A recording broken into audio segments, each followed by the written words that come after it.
Episode 22, Chapter 20. Chapter 20.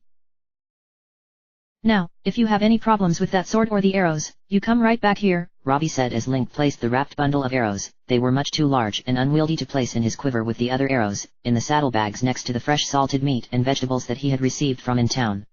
They are sensitive, fragile things, made of many moving parts and components, not like a piece of iron. Link would rather not think of his weapons as fragile. They needed to be sturdy and capable of both attack and defense. But Robbie assured him that the sword, at least, would be far more resilient to punishment than the Guardian's sword had been. He wore the champion's tunic on the day of his departure, Impa's words of providing hope to those who recognized it ringing out in his head. Robbie certainly knew it. He once saw Link dressed in this tunic over 100 years ago, on this very hill. It was a sobering thought, yet it also made Link stand just a little taller. Thank you for your help, Link finally said as he finished strapping down his equipment and turned towards Robbie. If I see Pura or Impa before your message arrives, I'll make sure to pass it on. It was time that the three Sheikah elders met once more, Robbie had told him. Their self-imposed exile served its purpose. They outlasted the last century, each having passed on what he or she knew to Link after he woke. Now it was time to look to the future. Robbie recommended they both make a journey to his home before the end of spring so that they could begin the next phase of their plan, whatever that may be. It was comforting for Link to know that he wouldn't be the only one acting. Still, it was time to get on with his own mission.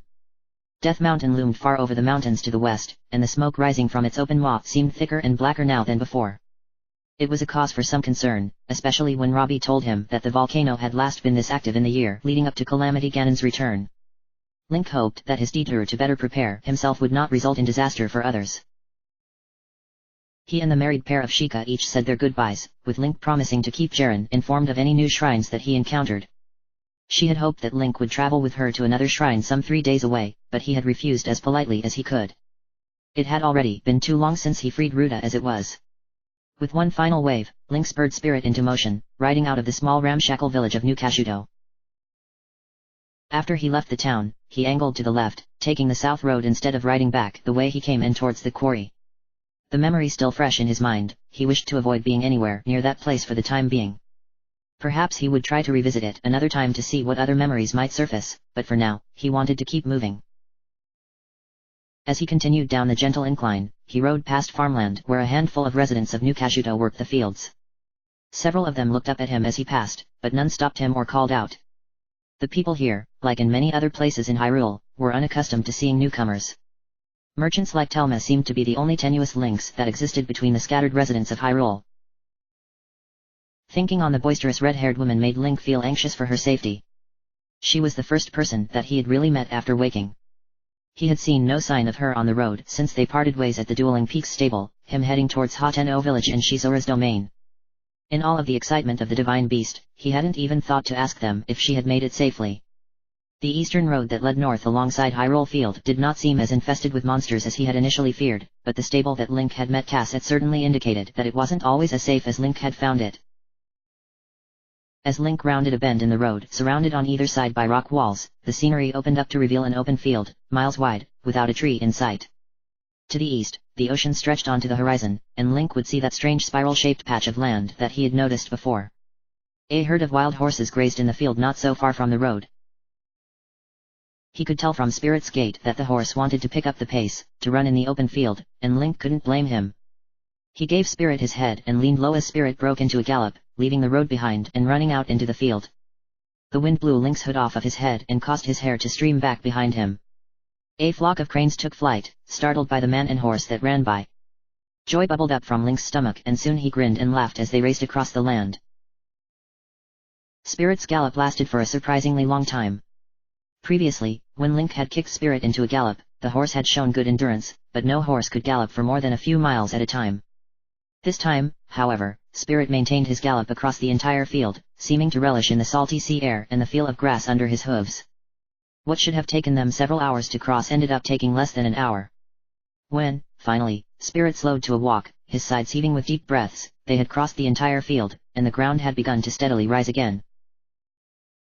Link climbed off of Spirit's back, patting the horse's neck with some pride.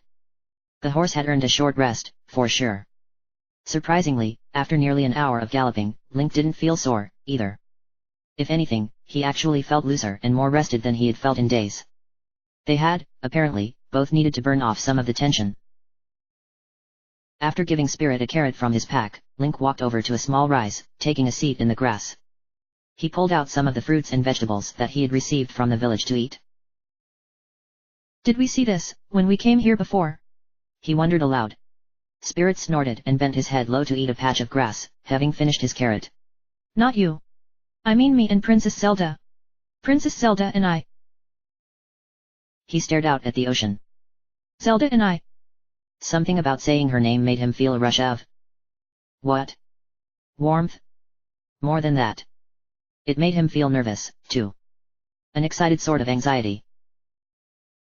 Link sighed and fell back so that he was looking up at the blue skies. Goddess, it's like with Mipha all over again. What did I feel for her? She was a princess. A princess that I traveled with alone. A princess that I called by name. A princess that sat beside me for warmth and comfort.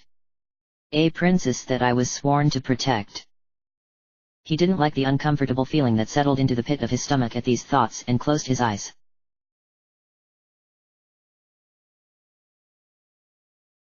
Link's eyes opened at a particularly sharp tug of his hair, revealing a bright, though noticeably cloudier sky overhead, and the long face of Spirit directly over him. The horse had a lock of Link's hair in his mouth, along with a tuft of grass. When Link met his eyes, Spirit snorted a blast of hot breath into Link's face. Groaning, Link pulled his hair free, rubbing his scalp and pushing Spirit's face away from his. He sat up, exhaling slowly, and looking around the open field. He must have fallen asleep, lulled by the warmth of the day and the distant sound of waves. He hadn't been asleep long, judging by the height of the sun. An hour or two at most. He noticed that the grass around him was much patchier than it had been when they arrived. Link gave Spirit a sidelong look, single eyebrow raised. Spirit, for his part, simply pulled up another tuft of grass, ignoring Link's look. You're a glutton, Link said, pushing himself to his feet. Worse than me. Brushing the grass off of himself, Link sighed and looked around at the field around him. He could see the herd of horses that he had seen earlier. They seemed curious about him, but also wary, staying close enough to watch him, but far enough to be able to bolt if needed. After stretching, Link rolled his neck and looked back at Spirit, clicking his tongue. Spirit did not respond. Frowning, Link clicked his tongue again. Again, the horse ignored him, quite happy to graze. Link walked over to Spirit, taking the reins and pulling the horse's head up to look at him. We've been working on this. Link patted Spirit's neck before releasing the reins and making a circle around the horse to ensure he still looked healthy and whole. He should have checked over Spirit's legs and hooves before taking his nap, in truth, but he hadn't been planning on falling asleep. Finally satisfied, he mounted Spirit with a grunt, taking the reins in his hands. He clicked his tongue once more, only for the horse to ignore him for a third time. You're the one that wanted to run so much. I didn't make you do that. Now, come on. He nudged Spirit with his feet, and finally, the horse stopped grazing and began to walk back towards the road. The day's travel continued uneventfully after that. Link observed their location with his map, choosing to avoid the path that would take them down into the wetlands. That road would take them right alongside the citadel, which he would prefer to avoid now that he had seen what became of it. So, when they came to the fork in the road, he opted to turn left and continue south, their elevation steadily climbing.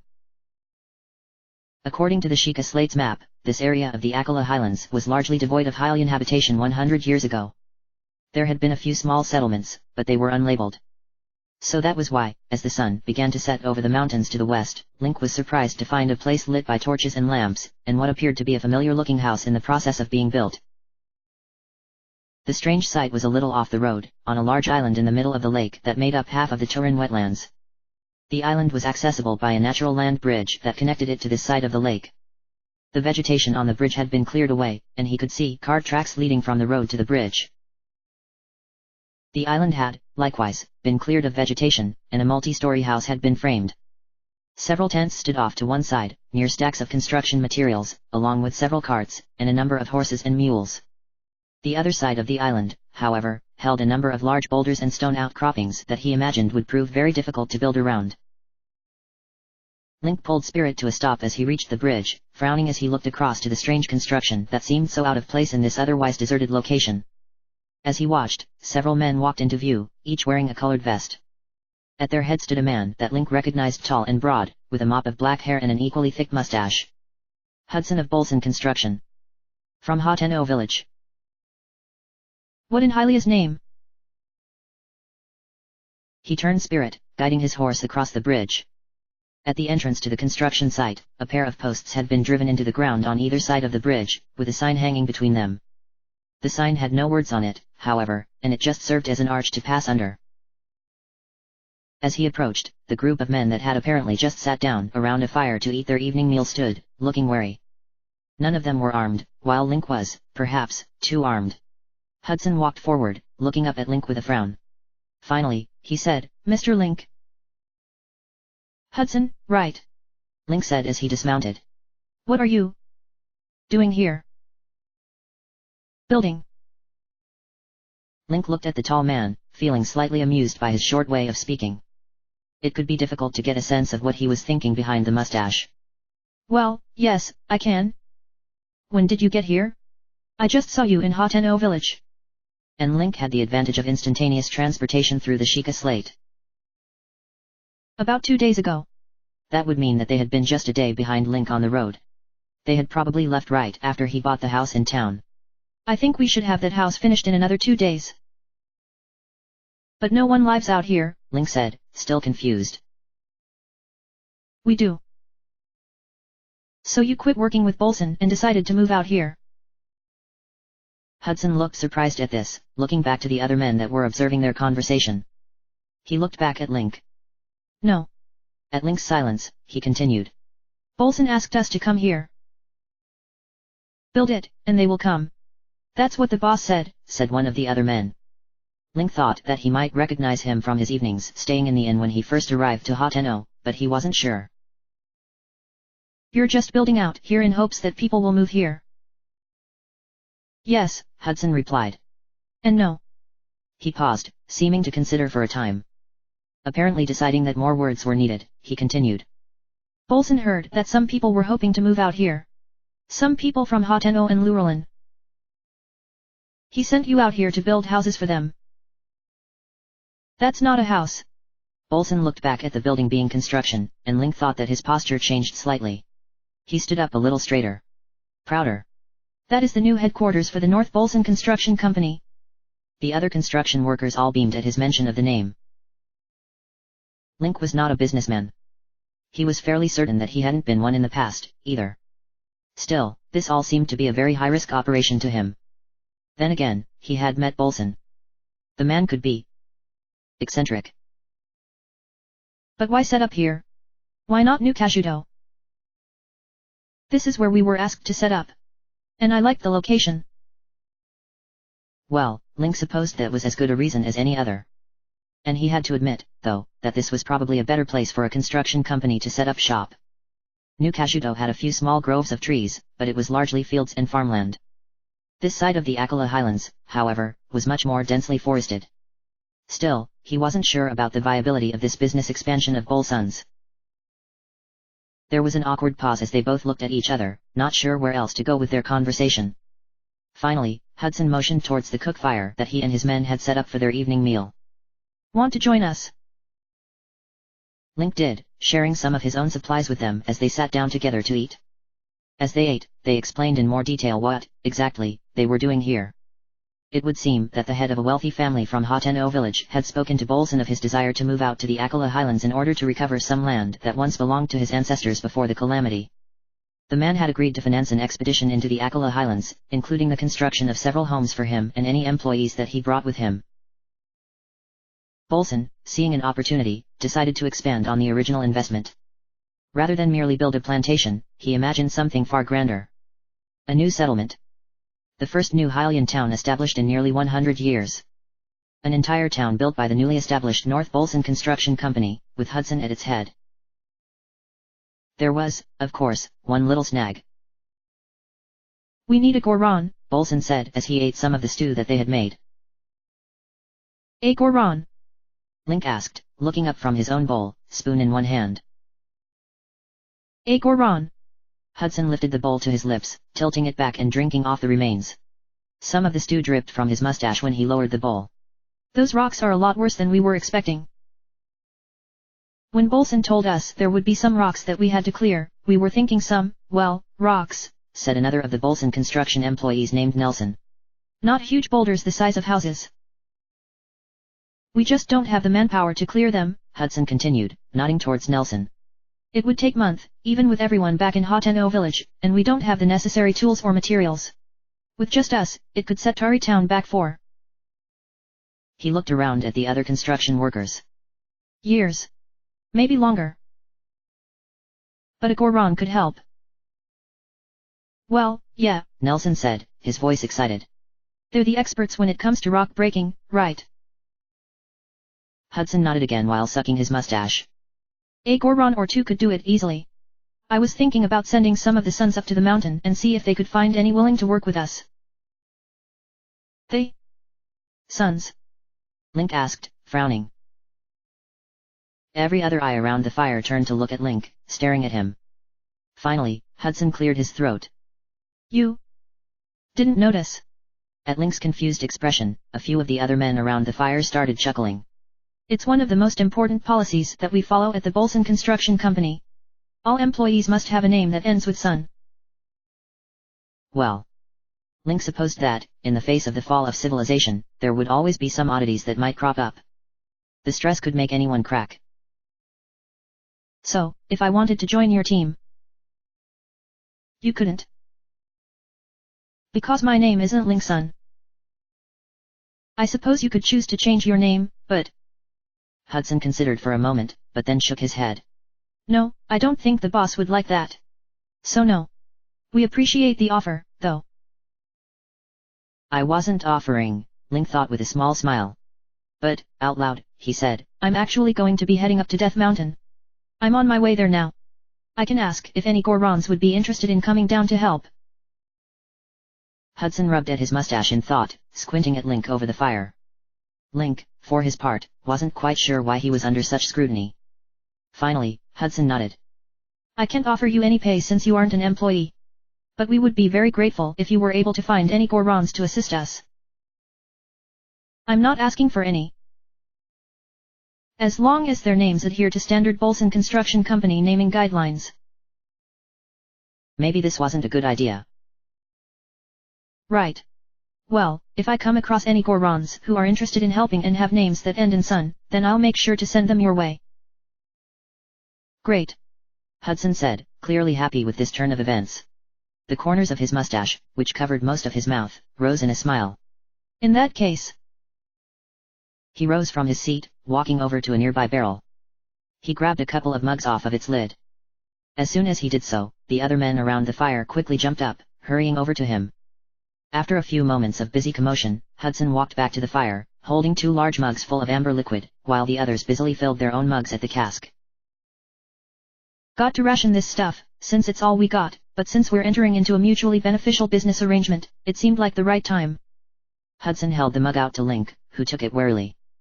He wasn't actually sure how this business arrangement was in any way a mutually beneficial affair. Hudson smiled broadly and lifted his mug to his lips. After a moment of hesitation, Link did the same, taking a hesitant drink. The ale burned on its way down, forcing him to suppress the urge to cough, before settling in his stomach with a pleasantly warm sensation. The ale or mead had a distinctly honey flavor to it that was very pleasant, indeed. He took another drink.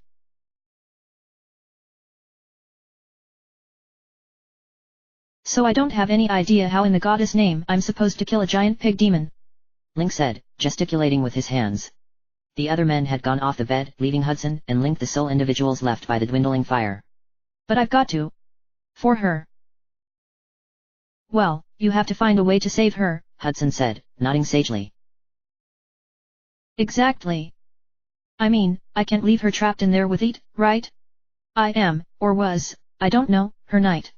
And maybe her friend. I think we were friends. I don't know.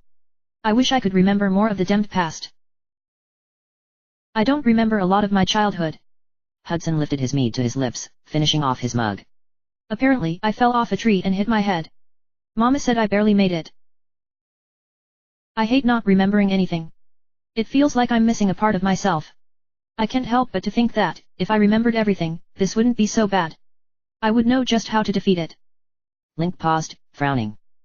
Right. I had to know how to defeat it back then. I couldn't have been walking in completely blind. I'm sure you'll figure it out.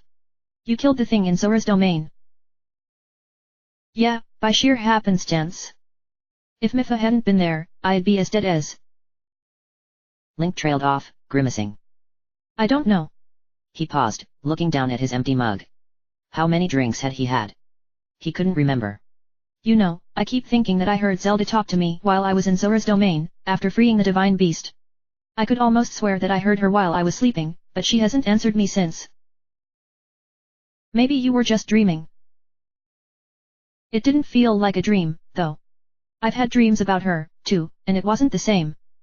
Link groaned and set the mug down, leaning forward and placing his head in his hands. I could have sworn she was there. Right next to me. Hudson blew a long breath out through his mustache. Sometimes I dream I have a woman next to me while I sleep. That's not I mean, I don't think that's what I... Link hesitated, shaking his head. His vision briefly grew blurry before sharpening again. Regardless, it's just... I have so many questions that no one seems to want to answer. Or that he was afraid to ask, if he was being honest with himself. Their conversation continued for several more minutes before, finally, Hudson rose, groaning slightly. He walked over and placed a large hand on Link's shoulder, patting it. I'm sure you'll figure it out. With that, he turned and walked off to lie down in his tent, leaving Link alone. Link sat there for a time, staring into the fire. Finally, he stood unsteadily. He blinked in confusion as the world around him seemed to spin on its axis. How much had he drunk? After a few moments, the spinning stopped, and he stumbled away from the fire, a hand to his forehead. He dizzily approached his own bedroll, which had been placed on a patch of grass opposite the construction workers' sleeping area. As he removed his tunic and trousers, he couldn't help himself but to look up at the sky overhead. The lamps had been doused, and the crescent moon overhead only provided so much illumination. He thought that he could see millions of stars overhead, stretching on for as far as the eye could see. It was a beautiful night. He looked around and saw the shadow of the Akala Citadel, silhouetted by the orange glow of Death Mountain. He was close enough to it again that it rose high in his vision. A spire of death and destruction. A place where guardians still lived, still flew. Still searched for him. It sent a chill down his spine, making him wish he was still sitting beside the fire. He lay down, snuggling into his bedroll and trying to get comfortable. It was difficult, as he found that the patch of grass upon which he had set up his things hid several small rocks that all seemed to find their way to various points on his back, shoulders, and buttocks. He sighed and set about trying to clear the rocks away.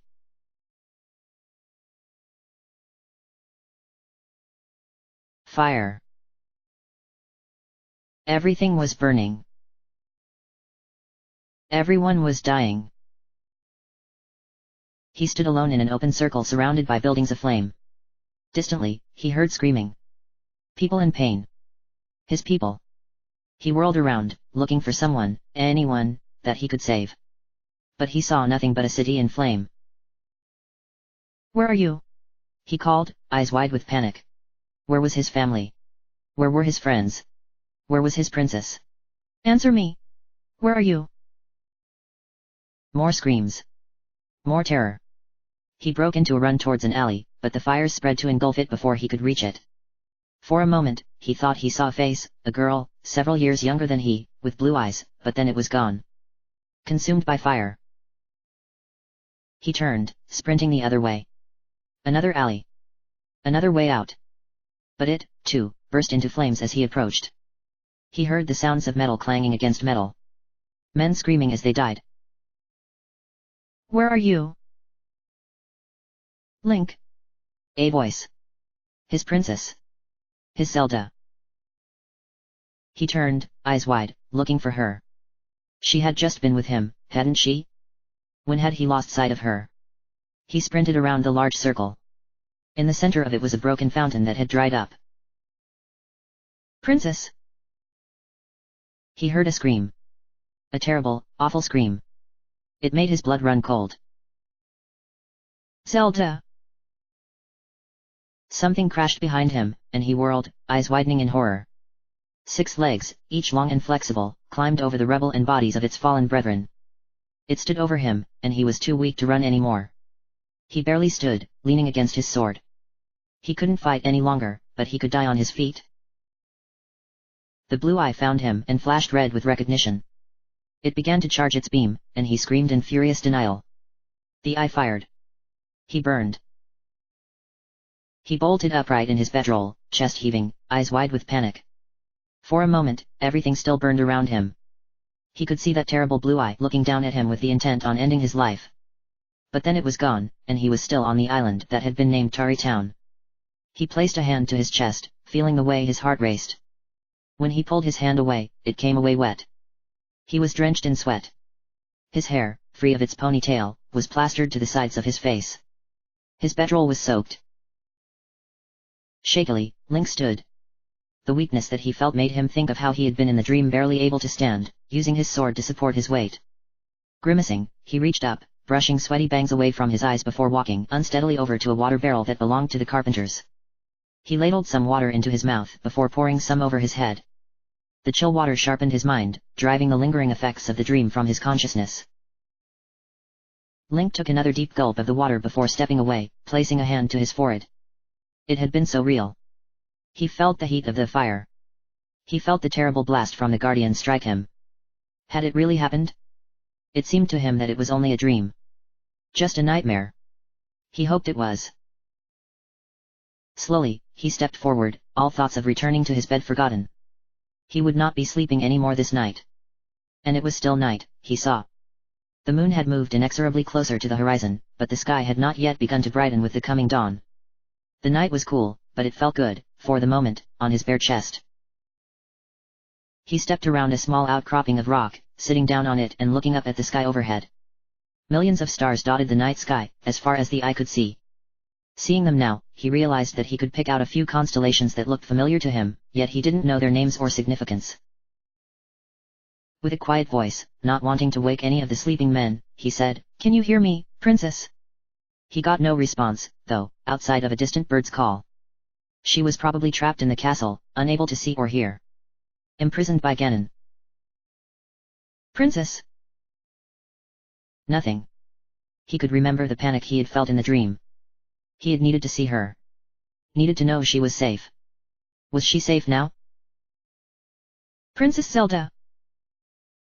Still nothing. The scream wouldn't depart from his mind.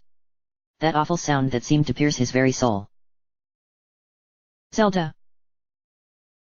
A whisper on the wind. Quieter than a breeze through tall grass. If there had been any other sounds, he wouldn't have even heard it. But he did. "Link." For a time, he sat in silence, breath caught in his throat. Had he really? It seemed too good to be true. Wishful thinking. And then he heard it again. A breath on the wind. Her voice. "Link. You can hear me? You can speak to me." Link spoke in a slightly louder tone now, hoping to get a reply, but dreading that he might not. "I can, but..." There was a pause and, when she spoke again, the voice was slightly stronger than before. "My time is limited. My strength is not what it once was, and I fear that, should Ganon discover that you live, he already rages that you destroyed his blight. Are you all right?" The words seemed foolish the moment they left Link's lips. How could he ask her if she was all right, after all she had endured for the last 100 years? Considering what she endured, even now. "For the time being, I am still able to hold him at bay. I hold the power of a goddess, after all." He thought that he could detect a note of bitterness in her tone, but it was difficult to tell. After a moment, she spoke again. "What of you, Link? I have witnessed much of your journey. I have seen that you have begun to regain some memories. Do you remember much?"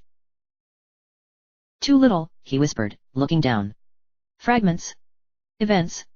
I saw you at the Spring of Power." "Yes. I remember. I had wondered if that's why you went there." Princess Zelda paused for a time before speaking again. "That was a difficult night, but it wasn't all terrible." He thought of the laughter they had shared over their supper, their banter, and the warmth of her body next to his. No, it had not been all bad, though those things seemed small in light of the events that followed. He had accomplished little to change the evening's trials. to spare her from the crushing disappointment that she was to suffer. What else do you remember? Link exhaled slowly, shaking his head. Bits and pieces. Some of my time in Zora's domain, with Mipha. Flashes of other things. Places I've been. People I may have known. Link fixed his eyes on a distant point on the horizon, trying to imagine for a moment that he could see the princess standing before him. Some of them are jumbled, without any context to tell me when they happened or where they took place. My own memories are like that some days, she said. She could have been right beside him for how close her voice sounded now. Sometimes, I can remember things with such clarity that I almost feel like myself. Other days, I barely have any concept of who I am. On those days, there is only the struggle against Ganon. I am so sorry, Princess, Link said, dread filling his heart. I wish I could remember more to know where I could have done more to stop all of this from happening. Don't be ridiculous. Did he detect mirth in her tone? It is largely because of you that this world still lives. She must have been able to see Link's confused expression, because she continued before he could reply, speaking more quickly now. I am afraid that I do not have time to explain at this moment. I am not entirely certain that I even could. I can feel Ganon pressing against my barrier once again. But, Link, know that seeing you alive, hearing that you are recovering your memories, and witnessing your victories against Ganon's creatures. These things give me hope. They give me strength. I may not always be available to speak to you like this, and I am sorry. I know that you are still confused, but, please, be strong. Have faith that all will be revealed in time. I will, Link said, frowning into the night air. I'll find a way to get you out of there. I know you will. He felt a shift in the air that seemed to signify that Princess Zelda's presence had left him. She had gone, seemingly retreating back to the castle in order to prevent Ganon from using her distraction in order to break free of her prison. With a grimace, Link leaned back on his hands, looking back up to the stars. He remained there until dawn, watching silently as the sky gradually lightened and the stars faded from view. End of chapter.